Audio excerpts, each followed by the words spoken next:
We are looking at the Level 3 2016 Probability Concepts exam. This is about question 1A part 2. So we are asked about how many times as likely is it that a female shopper tasted the product compared with a male shopper. So there's some key hints in this one. So in particular it talks about how many times as likely is it. And that is a key hint for telling us that we want to create a relative risk. That's what it's asking for. So when you see that phrasing, how many times as likely, I want you to think relative risk. Now, a reminder about relative risk. The relative risk formula is we need to have a conditional probability over another conditional probability. So that's the general formula for all relative risk. What we've got to do now is figure out which probability goes where and what is the conditions that for each. So we are going to look at the wording again. So it's talking about how many times is likely is it that a female shopper tasted the product compared with a male shopper. So we know we're comparing the males and females. So we know, for example, our subgroup, our condition, is that we first of all have a female. And from the females, we want to know what is the chance that they tasted the product. Same with the men. I want to know for the male shoppers, what is the chance that they tasted the product.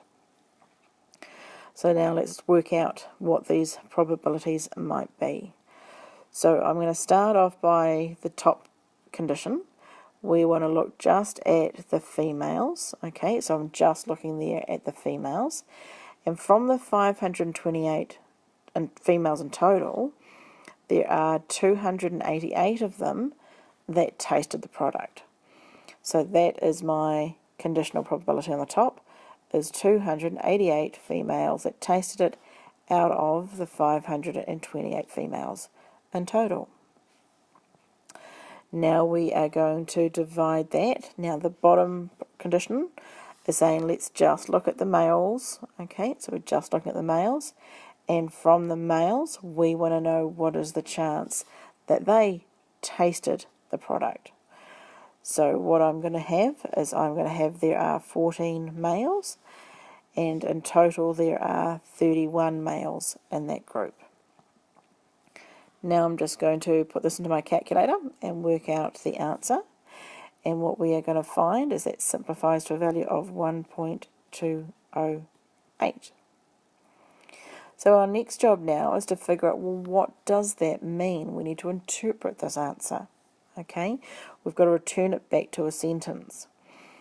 So we know that we were looking for how many times as likely is it that this thing occurred. And that's what we found. So we've got an answer there of 1.2. So that tells us that females are 1.2 times as likely